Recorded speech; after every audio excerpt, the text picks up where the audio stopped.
put the ghost up. Where the hell is my clip? Put the ghost up so I don't get backlit. I lost my clipper.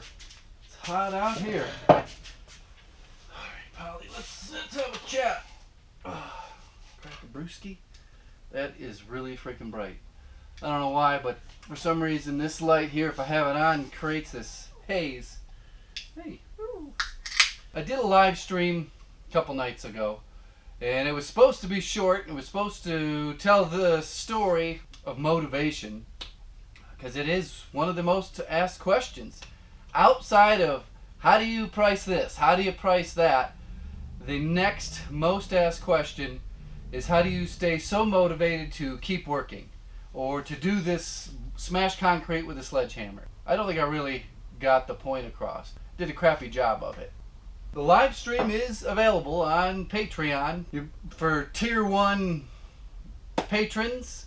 It's $1 a month. Well, not all of them. The story that I'm going to tell you was in a live stream, but it got straight up deleted. Right, Polly? Was not suitable for anybody else that, anybody but those late nighters that can hang with the late night live streams. The whole point of all this is it revolves about money and what money can buy you and the happiness that money can buy you. Of course, they always say money can't buy happiness, but money can buy you time. It can take away stress. It can buy experiences that you can share with your family. They can buy a whole lot of stuff. I'm going to go way back in time. I lived on a small sailboat, 2008, somewhere back around that time. I lived on it in Hollywood Beach, Florida. That was my base, and I did a lot of little getaways in the boat where we would anchor down in the Florida Keys, Biscayne Bay area, all the way up to Fort Pierce, something north. Didn't go north that much. Mostly Miami or south of Miami. And at that time, there were no YouTubers living on sailboats. And I was surrounded by retired people. That's what Florida is known for. That's where people go to retire. And that's where I got my first taste of what it would be like to retire with money. But I ended up working for very, very well-off people.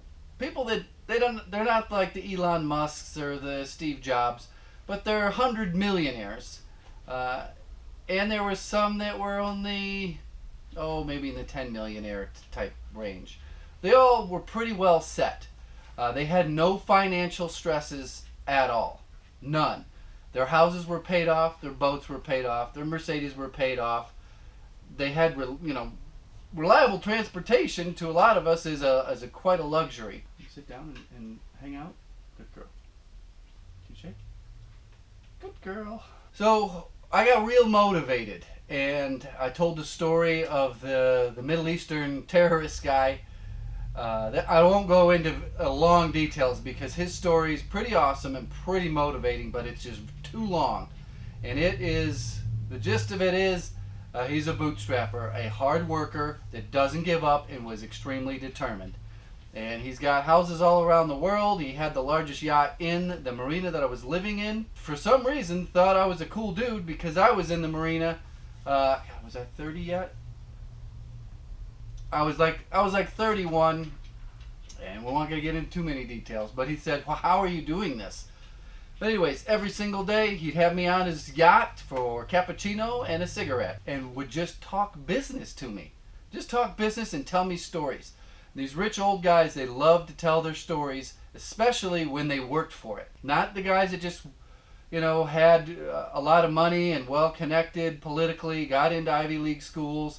Once they graduated, they already had a job for them waiting at their buddy's business or law firm. This guy started out working for General Motors, making tools and dies to build car parts. So that's just one. And somehow I just stumbled into all these rich old guys that just couldn't believe that there was this younger guy out there working, doing manual labor. There's another guy, the printing press guy. I talked about him. There was another lawyer who I never really told you what his claim to fame was, but it has to do with priests and the Catholic Church, and we'll leave it at that. And he was very successful in some lawsuits. All these guys love to tell their story, and I saw their lifestyle. Especially the lawyer. He was had his own law firm. He was a one-man operation, had a small little building, and only worked 6 months out of the year. So that was my first taste of success. I didn't have success. I was still at the smallest, oldest boat in the marina. That's one reason I stopped that lifestyle and said, okay, I'm only 30, 31 years old. I need to get something together so that I can be like that. Because that's what I wanted. I want a big, nice boat. I want financial freedom. I want financial freedom for my family. I want to share a lot of experiences that most kids don't get to see. Moved back here and started doing what I was doing in Fort Lauderdale, which is doing handyman stuff, light remodeling. And it took a long time because I came back in the recession. That's the whole reason I went there. When I came back, I felt like I had experienced 5 years of life, but I was only gone maybe a year and a half. I came back and I saw the people that I were friends with, my neighbors, everything. They did nothing in life. They're still grinding in their day-to-day job. They take one vacation a year. They didn't do anything while I was gone. Everybody was in the exact same spot doing the exact same thing. And it was really hard for me to readjust. But I knew that I didn't want to end up like that in my 50s and my 60s. Fast forward of doing nothing but working as hard as I could, things started to change. I talk about my network of referrals, because I haven't done any advertising ever. I still have one box of business cards from an address that was like 8 years ago.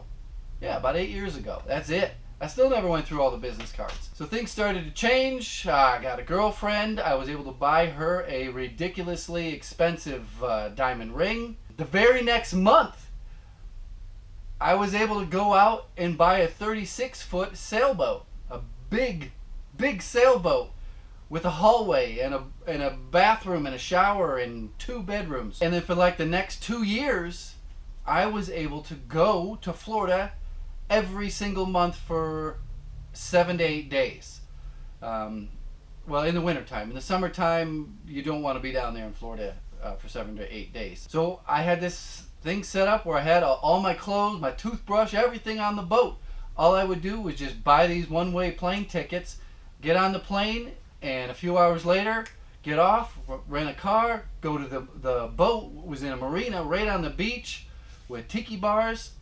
It was pretty amazing. Before I got there, I had to do a lot of work on this boat. This 36-foot sailboat journey started in Mobile, Alabama.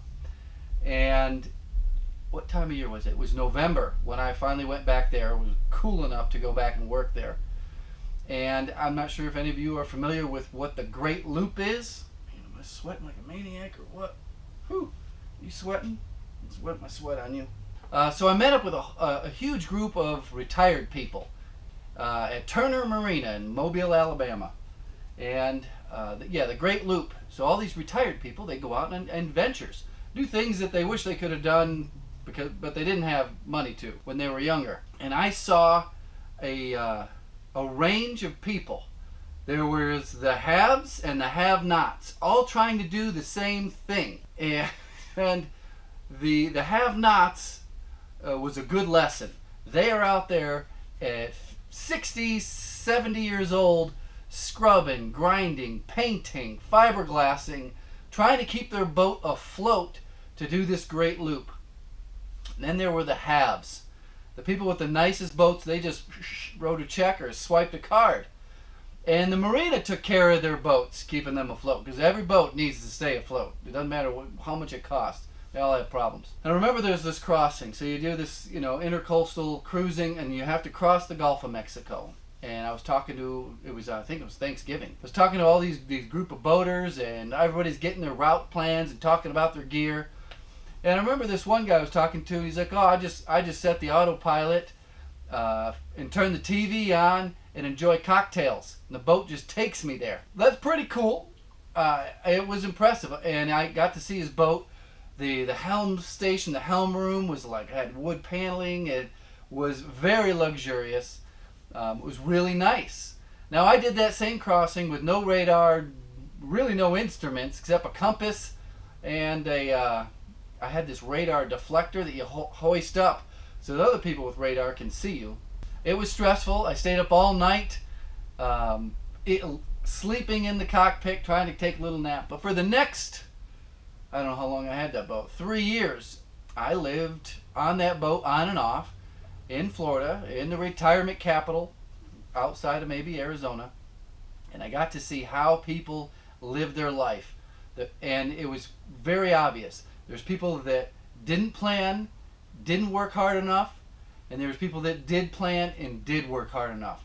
And it was clear as day as a 30-something, and you have a choice. Do you want to be there, or do you want to be there in 30 years?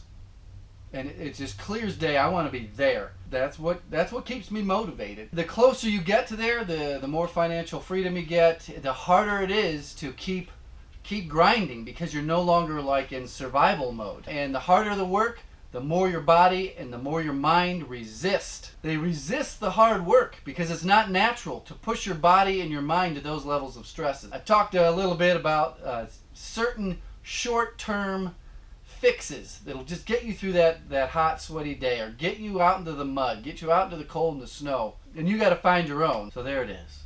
I don't want to be a have-not when it comes to retirement, and I want to go out and enjoy these things that I'm passionate about. Oh, we're only at 15 minutes, and I'm going to chop out probably 5. So we're probably close to 10 to 12 minutes. It's not a materialistic goals. It's really a lifestyle and a quality of life based around what you value and what you want to do with your life outside of work. Because it's a sad existence to just work your entire life. And then you get to retirement age and you have enough money to live. And that's about it. Sure, your house is paid off, your cars are paid off, but you're just living, you're existing. I want to shorten that time that I have to work and extend that time where I can just enjoy whatever the hell I want. Too bad she won't be around to see it. But she did she sail across? No, she didn't sail across the Gulf. But she took a lot of trips to Florida with me. She sailed down to, what is it, Marco Island, and had a lot of fun. She even rode out a tropical storm on the sailboat with me. She was a tiny little thing, maybe 15 pounds at that time. But yeah, she came with me quite a bit. All right, hope you enjoyed the story. Hopefully it wasn't too long and too rambling. But if you're young and you can't even really imagine retirement. I'm only 25, 28 years old. I don't know what the hell I'm going to do when I'm 60. Well, what you want to do is work it so that you can retire or kind of live off passive income. If you're real passionate, you're never going to give up or stop wanting to generate some sort of income. The idea is to get to the end of the race as fast as you can and enjoy life for as long as you can. Alright, that's about it. It's hot as hell in here. Probably's had enough. Gonna go edit this video. Hey, you want some water? Come here.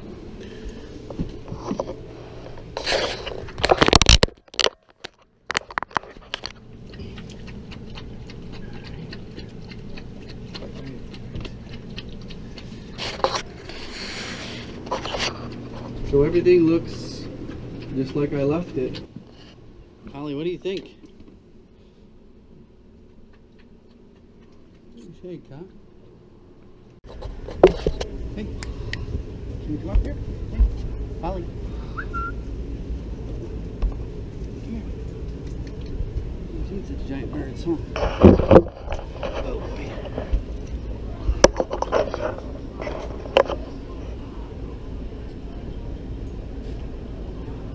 What do you think, huh? I don't want you getting that sticky stuff all over you. Come on.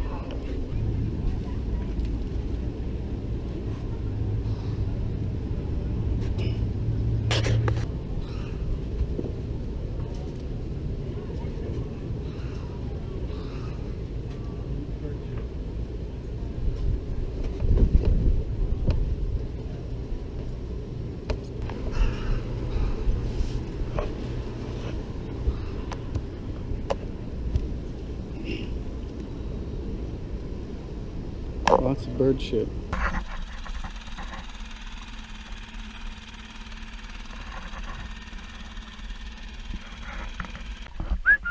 Polly, where are you going? Want to go see those big birds? Land ho!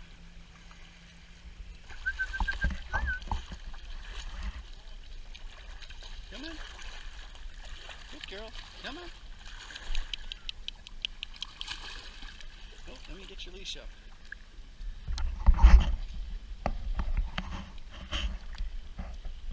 Come on. You go back. Nice out there, huh?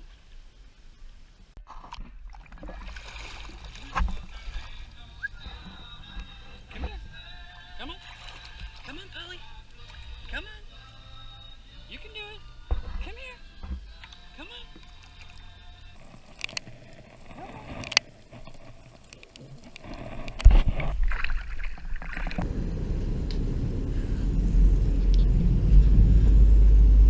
Hey,